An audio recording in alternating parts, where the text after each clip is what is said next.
Students, आज हम पढ़ेंगे क्लोरोप्लास्ट के बारे में। ठीक है, तो देखो ये जो क्लोरोप्लास्ट होता है ये किस टाइप का होता है, ग्रीन कलर का पिगमेंट होता है और जो फोटोसिंथेसिस की प्रोसेस होती है प्लांट्स में वो भी कहाँ, इन क्लोरोप्लास्ट में ही होती है। ठीक है, अब उसके बाद देखो प्लास्टिड जो टर्म थी वो सबसे पहले किसने, अर्नेस्ट हैकल ने दी थी। Plastid term firstly given by Ernest Haeckel. ठीक है, प्लास्टिड जो होते हैं वो हमारे टू टाइप्स के होते हैं, one is leucoplast and second is chromoplast. ठीक है, फर्स्ट है ल्यूकोप्लास्ट। ल्यूकोप्लास्ट जो होता है देखो उसमें क्या होगा, एक तो कलरलेस प्लास्टिड होता है और mainly present in the underground part of the plant. ठीक है, कहाँ प्रेजेंट होगा, प्लांट के जो सॉइल से नीचे अंडरग्राउंड पार्ट जैसे रूट है इनमें प्रेजेंट होता है मेनली। ठीक है, उसके बाद ये जो ल्यूकोप्लास्ट होगा ये अगर रूट्स में प्रेजेंट होगा, अंडरग्राउंड होगा, तो इट मीन्स इसका फंक्शन क्या होगा, मेनली ये फूड को स्टोर करता है। ठीक है, स्टोर जो होता है फूड को वो किस किस फॉर्म में करेगा, देखो इसमें तीन टाइप के ल्यूकोप्लास्ट होते हैं, one is amyloplast, second is प्रोटीनोप्लास्ट and third is elaioplast. तो देखो जो अमाइलोप्लास्ट होगा वो मेनली किसका, स्टार्च का स्टोरेज करेगा। ठीक है, जो प्रोटीनोप्लास्ट होगा वो प्रोटीन का स्टोरेज करेगा और एलायोप्लास्ट होगा वो फैट्स का या लिपिड्स का इनका स्टोरेज करता है। ठीक है, अब उसके बाद सेकंड आता है क्रोमोप्लास्ट। क्रोमोप्लास्ट जो है वो कलर्ड प्लास्टिड होता है, they are present in the petals and pericarp of the fruit. ठीक है, पेटल्स किसकी, फ्लावर की, और पेरिकार्प किसकी, फ्रूट्स की, इनमें क्रोमोप्लास्ट प्रेजेंट होता है। क्लोरोप्लास्ट जो होता है ना वो भी एक स्पेशल टाइप का ही क्रोमोप्लास्ट होता है। Chloroplast is a special type of chromoplast.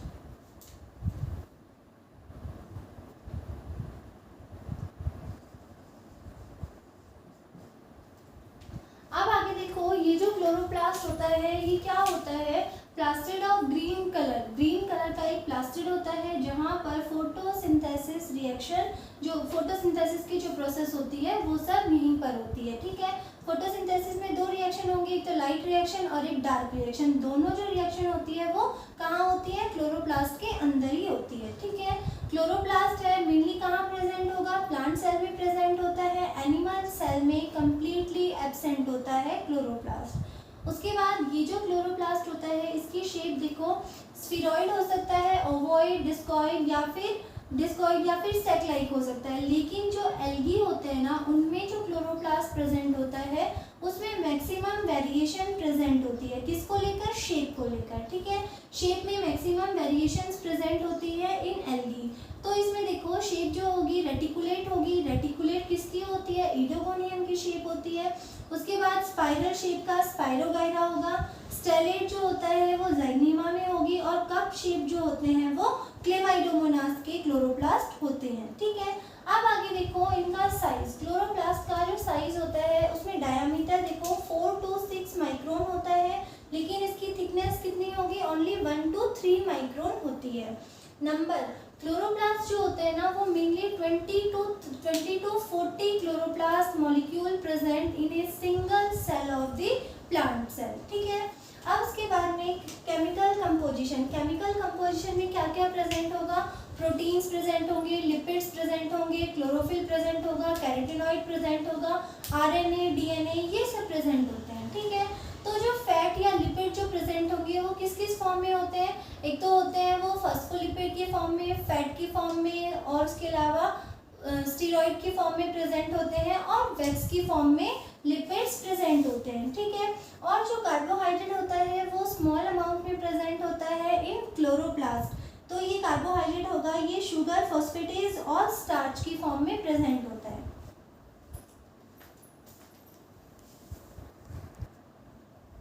आगे देखो अल्ट्रा स्ट्रक्चर ऑफ क्लोरोप्लास्ट। तो देखो इस अल्ट्रा स्ट्रक्चर में क्या होता है कि क्लोरोप्लास्ट जो होगा वो सबसे बड़ा लार्जेस्ट सेल ऑर्गेनेली होता है। उसके अलावा ये जो क्लोरोप्लास्ट होता है ये डबल मेम्ब्रेन बाउंड ऑर्गेनेलीज होता है। ठीक है, डबल मेम्ब्रेन्स प्रेजेंट होती है, फर्स्ट से वो सबसे बाहर प्रेजेंट है वो आउटर मेम्ब्रेन, उससे अंदर की तरफ इनर मेम्ब्रेन, और ये जो दोनों मेम्ब्रेन होती है इनकी थिकनेस कितनी होगी, 40 to 60 एंगस्ट्रॉम। ठीक है, उसके अलावा दोनों जो मेम्ब्रेन होती है उनके बीच में स्पेस प्रेजेंट होता है। ठीक है, ये वाला स्पेस जो होता है इसको हम बोलते हैं पेरीप्लास्टिडियल स्पेस, जो कि 25 to 45 एंगस्ट्रॉम होता है, ठीक है। उसके बाद देखो, जब ये आउटर मेम्ब्रेन और इनर मेम्ब्रेन है, ठीक है, उसके अंदर की तरफ ये जो इस तरह का, ये क्या है, ये मैट्रिक्स है, ठीक है। क्लोरोप्लास्ट की जो मैट्रिक्स होती है उसको हम स्ट्रोमा कहते हैं। क्लोरोप्लास्ट की matrix is known as stroma, जिसमें कि डार्क रिएक्शन होगी, और इस स्ट्रोमा में क्या होता है, इसका सर्कुलर डीएनए भी प्रेजेंट होता है। क्लोरोप्लास्ट का डीएनए प्रेजेंट होता है, जिसके कारण डीएनए प्रेजेंट है तो डीएनए क्या करेगा, जब अपनी ये डीएनए जो होता है ये अपनी रेप्लिकेशन करता है, और रेप्लिकेशन करने के बाद में ये क्या, रेप्लिकेशन करने के कारण ये क्या कहलाता है, सेमी ऑटोनॉमस ऑर्गेनेली कहलाता है, ठीक है। अब उसके बाद देखो, इसमें क्या होता है, ये इस तरह से देखो, कॉइन्स जो होते हैं ना, जब कॉइन्स को, बहुत सारे कॉइन्स को एक के ऊपर एक अरेंज कर देते हैं तो इस तरह की स्ट्रक्चर का फॉर्मेशन होता है। ये स्ट्रक्चर जो है इसको हम क्या कहते हैं, ग्रेना कहते हैं।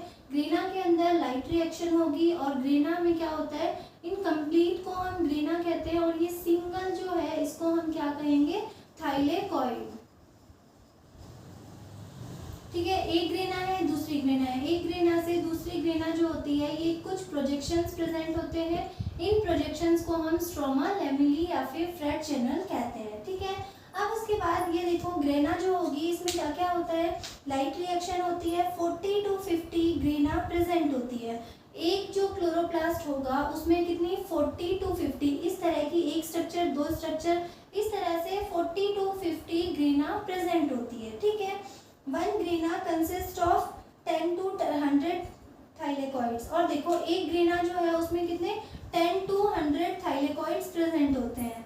उसके बाद ये जो थाइलेकॉइड होंगे, इनकी मेम्ब्रेन के ऊपर, थाइलेकॉइड जो होते हैं ना, इनकी मेम्ब्रेन के ऊपर, इनकी मेम्ब्रेन है, इनकी मेम्ब्रेन के ऊपर क्वांटासोम्स प्रेजेंट होते हैं, और ये जो क्वांटासोम्स होते हैं ये क्या होते हैं, structural and functional unit of the chloroplast.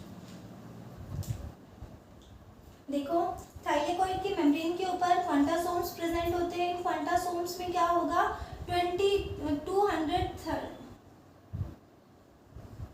230 molecule of chlorophyll present on one quantasome. एक क्वांटासोम जो है, देखो ये मेम्ब्रेन है, ठीक है, इसके ऊपर क्वांटासोम प्रेजेंट है, और एक जो क्वांटासोम है उसमें कितने, 230 मॉलिक्यूल ऑफ क्लोरोफिल प्रेजेंट है, ठीक है। क्लोरोफिल के कितने, 230 मॉलिक्यूल प्रेजेंट होते हैं। अब उसके बाद में देखो, ये क्या होती है, क्वांटासोम क्या होता है, structural and functional unit of the chloroplast. उसके बाद ग्रेना जो होगी, देखो ग्रेना जो होती है वो आपस में, एक ग्रेना है, ये दूसरी ग्रेना है, ये दोनों आपस में किसके थ्रू कनेक्टेड रहती है, बाय स्ट्रोमा, लैमेली और फ्रेट चैनल्स, ठीक है। तो देखो, अल्ट्रा स्ट्रक्चर ऑफ क्लोरोप्लास्ट में क्या होता है, outer membrane, inner membrane, periplastidial space, उससे अंदर की तरफ स्ट्रोमा होता है। स्ट्रोमा कैसा होगा, डार्क रिएक्शन होगी यहाँ पर, और उसके अलावा यहाँ पर डीएनए प्रेजेंट होता है, जिसके कारण डीएनए क्या करेगा, अपना सेल्फ रेप्लिकेशन करेगा। इसीलिए chloroplast is also known as semi autonomous organelles, ठीक है। उसके बाद में यहाँ पर इस तरह से डिस्क लाइक स्ट्रक्चर, देखो ये क्या है, ग्रेना प्रेजेंट है। ग्रेना की एक सिंगल, ये इस तरह की मेम्ब्रेन जो होती है इसको हम क्या बोलेंगे, थाइलेकॉइड, और थाइलेकॉइड के ऊपर क्वांटासोम्स प्रेजेंट होते हैं। एक क्लोरोप्लास्ट है, उसमें कितने, 40 to 50 ग्रेना प्रेजेंट होंगे, और एक जो ग्रेना है उसमें 10 to 100 थाइलेकॉइड प्रेजेंट होंगे, और जो एक क्वांटासोम है उसमें 230 क्लोरोफिल मॉलिक्यूल प्रेजेंट होते हैं, ठीक है। ये कंप्लीट स्ट्रक्चर है। अब उसके बाद में आता है कि क्लोरोप्लास्ट के फंक्शन। ये क्लोरोप्लास्ट जो है इसका मेन फंक्शन क्या होता है, फोटोसिंथेसिस रिएक्शन होती है। फोटोसिंथेसिस में क्या होगा, देखो